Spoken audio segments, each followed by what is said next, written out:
Hello दोस्तों, स्वागत है आप सभी का आज की हमारी लाइव क्लास में।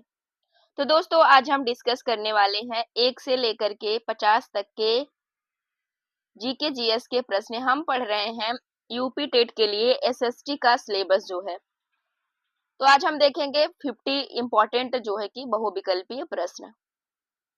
अगर आप यूपी टेट की तैयारी कर रहे हैं और उसमें सफलता हासिल करना चाहते हैं तो यह सीरीज आपके लिए बेहद ही महत्वपूर्ण साबित हो सकती है। तो दोस्तों, आपकी जानकारी के लिए बता दें, जब तक आपका पेपर नहीं हो रहा है इसके पहले तक हम सब 1000 से लेकर के 1500 तक के एमसीक्यू प्रश्नों को देखेंगे, ताकि आप जो है कि यूपी टेट की परीक्षा में जीके जीएस में पास हो सके। एसएसटी के सिलेबस में 50 में से कम 45 और 48 के बीच में जो है कि नंबर ला सके। तो चलिए शुरू करते हैं आज का हम अपना सेशन पहले प्रश्न के साथ।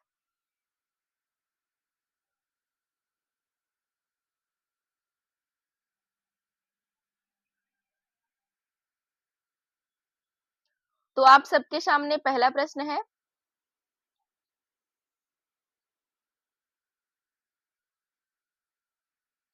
पहला प्रश्न है कि राजपूत पेंटिंग के लेखक कौन है। राजपूत पेंटिंग के लेखक कौन है? तो इसका आपका आंसर हो जाएगा आनंद के कुमार स्वामी। आनंद के कुमार स्वामी। अगला प्रश्न है, आनंद आनंद कुमार के स्वामी एक प्रसिद्ध भारतीय कला विद्वान थे। एक भारतीय कला विद्वान थे। अगला प्रश्न है,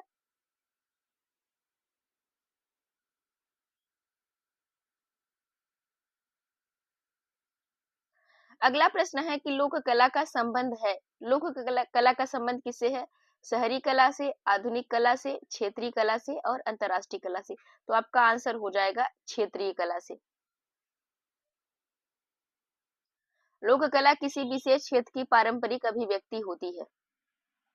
अगला प्रश्न है,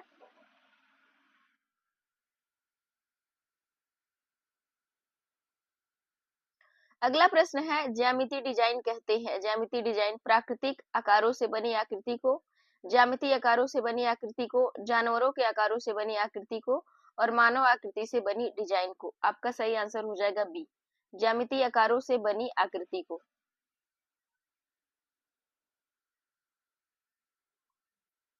ये डिजाइन गणितीय आकारों पर आधारित होते हैं। एप्पन कला का संबंध किस राज्य से है?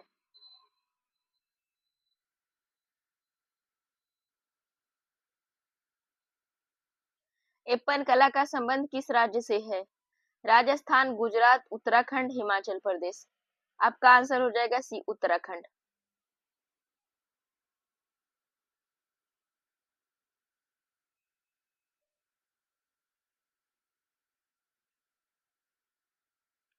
आपका आंसर हो जाएगा सही, उत्तराखंड।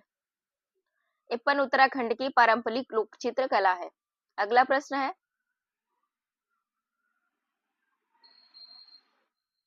हिंदुस्तानी संगीत में श्रुतियों की कुल संख्या कितनी है? तो आपका सही आंसर हो जाएगा 22। भारत मुनि के नाट्य शास्त्र के अनुसार एक सप्तक में 22 श्रुतियां होती हैं। खेल दिवस कब मनाया जाता है? आपका सही आंसर हो जाएगा 20 बी, 29 अगस्त को। खेल दिवस 29 अगस्त को मनाया जाता है। यह मेजर ध्यानचंद यह मेजर ध्यानचंद के जन्म दिवस पर मनाया जाता है। योग दर्शन के लेखक कौन है?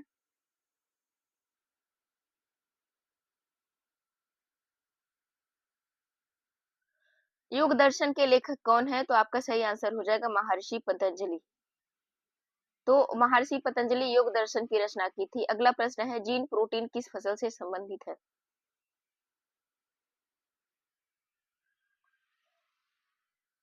जीन प्रोटीन किस फसल से संबंधित है? पहला है मक्का से, गेहूं से, चावल से, जौ से। आपका सही आंसर हो जाएगा ये, मक्का से। जीन मक्के में पाया जाने वाला एक प्रमुख प्रोटीन होता है। और गाय की कौन सी नस्ल दुकाजी डुअल पर्पज है? दुकाजी। गाय की कौन सी नस्ल दुकाजी है? Holstein, Jersey, Tharparkar, Sahiwal. आपका सही आंसर हो जाएगा थारपारकर। थारपारकर नस्ल दूध एवं कृषि कार्य दोनों के लिए उपयोगी है। भारत के कुल कितने कृषि जलवायु भारत को कुल कितने जो है कि कृषि जलवायु क्षेत्रों में बांटा गया है? तो आपका सही आंसर हो जाएगा ए 15। योजना आयोग के अनुसार भारत को 15 कृषि जलवायु क्षेत्रों में विभाजित किया गया है।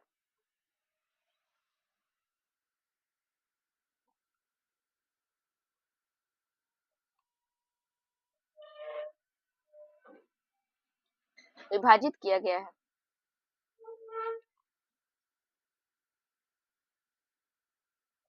अगला प्रश्न देखते हैं, केसर प्राप्त किया जाता है पुष्पवर्तिका से, पुष्पदल से, पुष्पपत्र से, पुष्पकोश से। आपका सही आंसर हो जाएगा जो कि पुष्पवर्तिका से केसर प्राप्त किया जाता है। मानव शरीर में कुल कितनी पसलियां होती हैं? आपका सही आंसर हो जाएगा सी 24। मानव शरीर में 24 पसलियां होती हैं।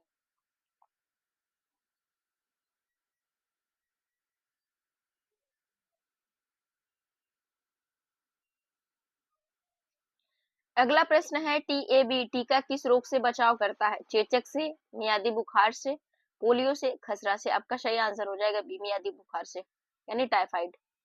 अंतरराष्ट्रीय योग दिवस किस दिन मनाया जाता है? तो आपका सही आंसर हो जाएगा 21 जून को।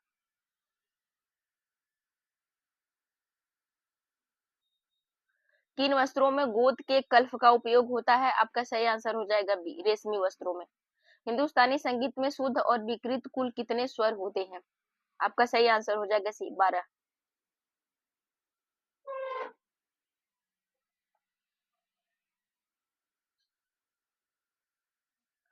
चार ताल का प्रयोग किस गायकी के साथ किया जाता है? पहला है ध्रुपद, ख्याल, ठुमरी, दादरा। आपका सही आंसर हो जाएगा ध्रुपद। इनमें से कौन सा तबला वादक नहीं है? पूछा गया इनमें से कौन सा तबला वादक नहीं है। तो पहला है रखा, किशन महाराज, रामदास शर्मा और ठाकुर जयदेव। आपका सही आंसर हो जाएगा रामदास शर्मा।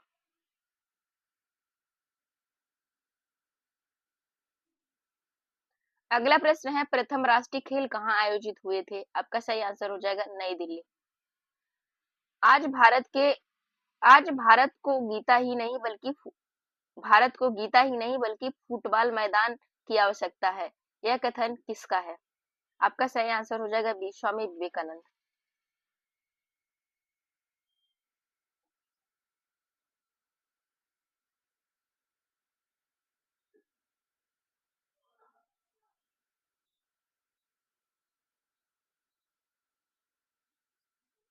अगला प्रश्न है, सामुदायिक विकास कार्यक्रम कब शुरू किया गया था? आपका सही आंसर हो जाएगा 1952 में। भारत के उच्चतम न्यायालय के संविधान के बुनियादी ढांचे का सिद्धांत किसने दिया था?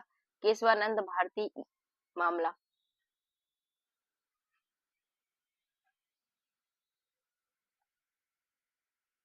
राज्यपाल एक विधेयक को राष्ट्रपति की स्वीकृति के लिए सुरक्षित रखने की शक्ति किस अनुच्छेद के तहत रखता है? आपका सही आंसर हो जाएगा सी अनुच्छेद 200।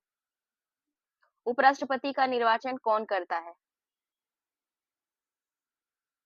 उपराष्ट्रपति का निर्वाचन कौन करता है, यानी उपराष्ट्रपति के निर्वाचन में कौन कौन शामिल होता है? राष्ट्रपति, संसद के दोनों सदनों के सभी सदस्य, लोकसभा के सदस्य और राज्यसभा के सदस्य। आपका सही आंसर हो जाएगा बी संसद के दोनों सदनों के सदस्य।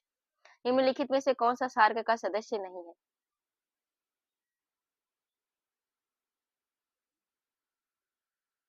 निम्नलिखित में से कौन सा सार्क का सदस्य नहीं है? तो आपका सही आंसर हो जाएगा जापान। जापान सार्क का सदस्य नहीं है।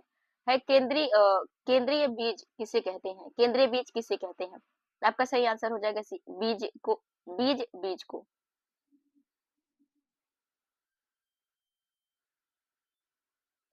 अगला प्रश्न है, CIMAP कहाँ स्थित है? तो आपका सही आंसर हो जाएगा बी लखनऊ में। और मार्मलेड किस फल से बनता है? मार्मलेड किस फल से बनता है? आपका सही आंसर हो जाएगा सी माल्टा।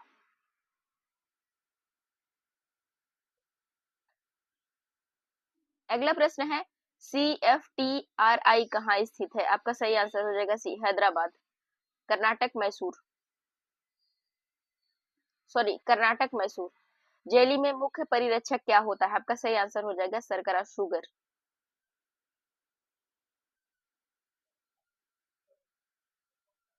अब यहाँ से देखते हैं, थोड़ा सा फॉर्मेट चेंज हो गया आपका।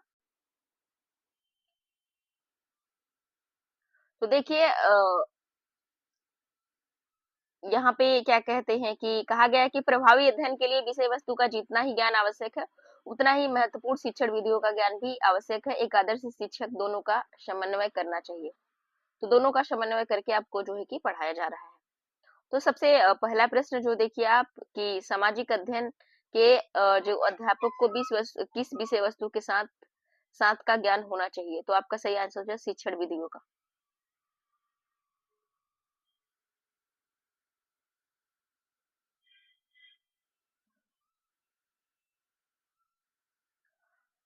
शिक्षण विधियों का व्यापक रूप से शिक्षण विधियों और तकनीकों दोनों की आवश्यकता होती है, लेकिन मुख्य शिक्षण सिद्धांतों में शिक्षक विधियों का ज्ञान सबसे महत्वपूर्ण माना जाता है। अगला प्रश्न है भूगोल शिक्षण हेतु सर्वाधिक उपयोगी सामग्री है। तो आपका सही आंसर हो जाएगा मानचित्र। मानचित्र भूगोल का स्थानिक यानी स्पैटिकल विज्ञान है, जो मानचित्र भौगोलिक जानकारी को दृश्य रूप से प्रस्तुत करने का प्रभावी माध्यम है। यह स्थान, दूरी, दिशा और भू आकृतियों को समझने में सहायता करता है। मानचित्र को भूगोल का जो है कि भाषा कहा जाता है।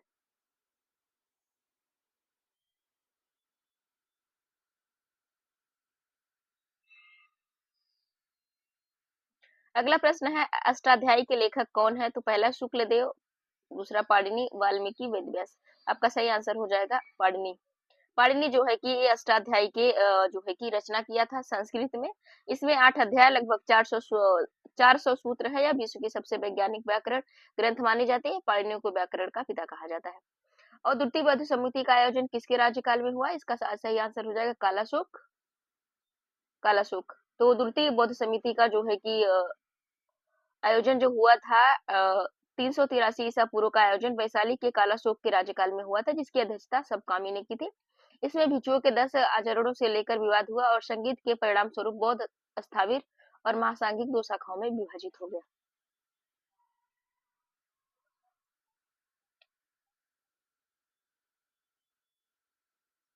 अगला प्रश्न है अकबर ने इबादत खाना का निर्माण करवाया था फतेहपुर सिकरी में। फतेहपुर सिकरी में अकबर ने 1575 में फतेहपुर सिकरी में इबादत खाना का जो निर्माण करवाया था। विभिन्न धर्मों, विद्वानों और हिंदू, मुस्लिम, ईसाई, जैन, पारसी के धार्मिक रचनाएं होती थी। इसके फलस्वरूप अकबर ने दीन ए इलाही नामक एक धर्म संप्रदाय परिवर्तित किया था। अब देखते हैं आर्य समाज की स्थापना हुई थी। तो आर्य समाज की स्थापना कब की गई थी। आर्य समाज की स्थापना हुई थी 1875 में। स्वामी दयानंद सरस्वती ने 10 अप्रैल 1875 को मुंबई में आर्य समाज की स्थापना की। इसका मूल मंत्र था कि क्रीडवंती सभी को आर्य बनाओ, और सभी ने वेदों की ओर लौटने, मूर्ति पूजा का विरोध किया और शिक्षा का प्रसार पर बल दिया।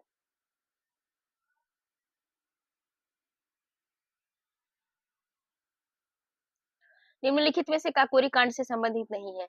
आसिफ खां, उल्ला खां, राजेंद्र लाहिड़ी, राम प्रसाद बिस्मिल, सूर्यसेन। यह सूर्यसेन जो है कि यह काकोरी कांड से संबंधित नहीं है। सूर्यसेन काकोरी कांड से संबंधित नहीं है। वे चटगांव शस्त्रागार छापे 1930 से संबंधित, जिसका नेतृत्व तो उन्होंने किया था। और काकोरी कांड 9 अगस्त 1925 को राम प्रसाद बिस्मिल्ला खां, आसफ अशफाकुल्ला खां, राजेंद्र लाहिड़ी और ठाकुर रोशन सिंह प्रमुख थे।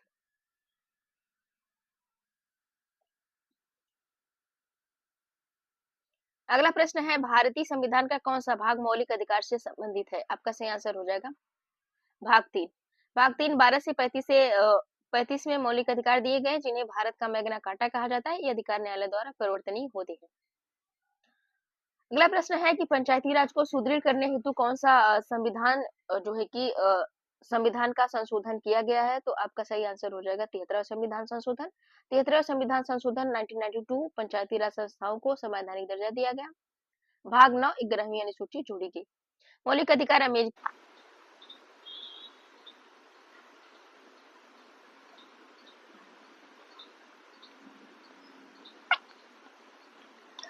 आगे देखते हैं। तो यहाँ पे देखिए कि मौलिक अधिकार अमेरिकी संविधान से प्रेरित है। इनकी रक्षा के लिए नागरिक सर्वोच्च न्यायालय अनुच्छेद 32 और उच्च न्यायालय अनुच्छेद 226 के तहत जा सकते हैं। 73वें संविधान संशोधन ग्रामीण जो है कि स्थानीय स्वशासन को मजबूत किया। 74वें संविधान संशोधन 1999 ने नगरीय जो है कि स्वशासन को संवैधानिक मान्यता प्रदान की है।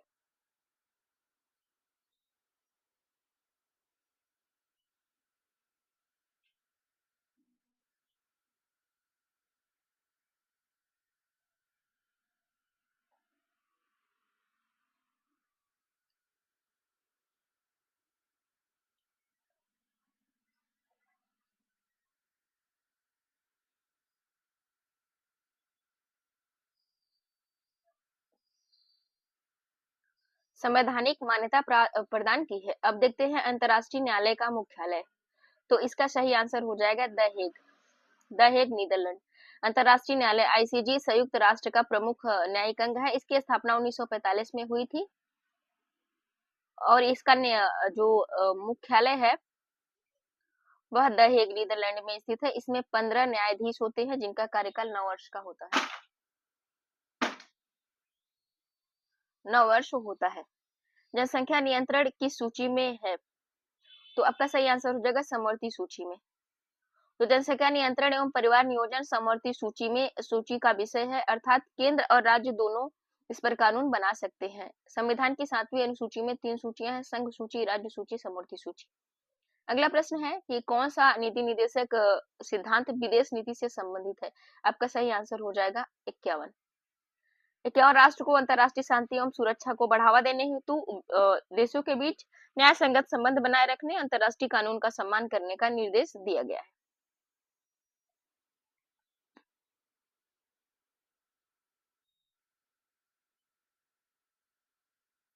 भिलाई इस्पात कारखाना कहाँ स्थित है। इसका सही आंसर हो जाएगा छत्तीसगढ़ में। छत्तीसगढ़ में भिलाई इस्पात कारखाना दुर्ग जिले छत्तीसगढ़ में स्थित है। इसकी स्थापना 1955 में सोवियत संघ रूस के सहयोग से हुई थी। यह भारत का सबसे बड़ा इस्पात संयंत्र है। भारत इस्पात प्राधिकरण लिमिटेड के अंतर्गत कार्य करता है, सेल के अंतर्गत कार्य करता है। निम्नलिखित सेलों में से कौन सी औषधि सेलों का उदाहरण है। तो औषधि सेलों का उदाहरण है, तो इसका सही आंसर हो जाएगा सेल। सेल यह औषधि सेल है जो मिट्टी के कणों के दबाव से बनती है। संगमरमर कायांतरित सेल, चूना पत्थर से ग्रेनाइट आग्नेय सेल और स्लेट जो है कायांतरित सेल।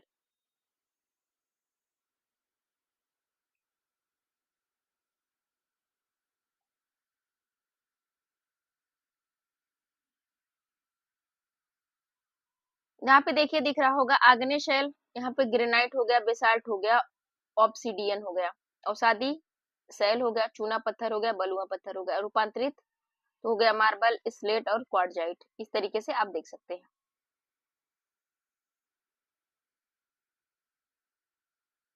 अगला प्रश्न है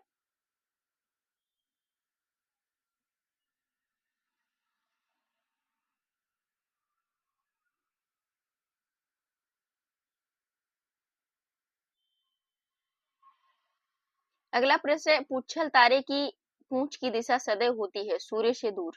पूच्छल तारे की पूंछ की दिशा सदैव सूर्य से दूर होती है। ऐसा सौर पवन विंड और विकिरण दबाव के कारण होता है। जब धूमकेतु सूर्य के निकट आता है तो उसकी बर्फ वाष्पित होकर चमकदार पूंजी बनाती है।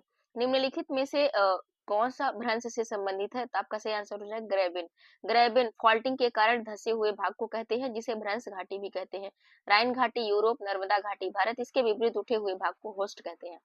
निम्नलिखित में से कौन सा उष्णकटिबंधीय मरुस्थल नहीं है। आपका सही आंसर हो जाएगा गोबी। गोबी मरुस्थल ठंडा और शीतोष्ण कटिबंधीय मरुस्थल है जो मंगोलिया और चीन में फैला हुआ है। अन्य विकल्प अरबिया, कालाहारी, अटाकामा सभी उष्णकटिबंधीय मरुस्थल है।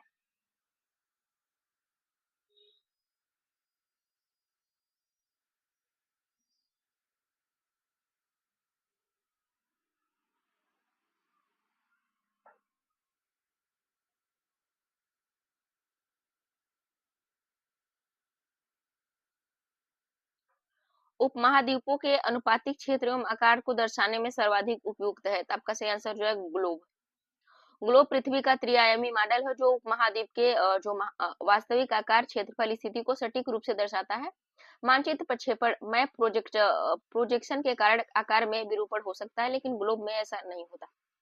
भूगोल शिक्षण की उपयुक्त विधियां कौन सी हैं। तो यहाँ पे देखिए कहानी विधि, वार्तालाप विधि, इनमें से कोई नहीं। चौथा है भ्रमण विधि।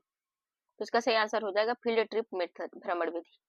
मानचित्र को समझने की सर्वव्यापी भाषा वर्णमाला के अक्षरों द्वारा, रूढ़ चिन्हों द्वारा और थीमेटिक और मानचित्रों से, रेखा चित्रों से। यहाँ पे हो जाएगा रूढ़ चित्रों से, कन्वेंशनल साइंस। यह सार्वभौमिक भाषा की तरह कार्य करते हैं। चिन्ह विश्व भर में समान होते हैं और मानचित्र पढ़ना सरल बनाते हैं। यू आकार की घाटी का निर्माण होता है। तो यहाँ पे आपका सही आंसर हो जाएगा हिमनदी द्वारा, हिमनदी के द्वारा। हिमनदी द्वारा यू आकार की घाटी बनती है। यू आकार की घाटी बनती है और हिमनदी को भारी दबाव एवं घर्षण घाटी की दीवारों से जोड़ा जाता है, तल को चपटा बना देता है, जो तल को चपटा बना देता है। तो दोस्तों इस तरीके से आज की जो हमारी है क्लास समाप्त होती है यूपी टेट के लिए एसएसटी का 50 क्वेश्चन जो है कि वेरी इंपॉर्टेंट।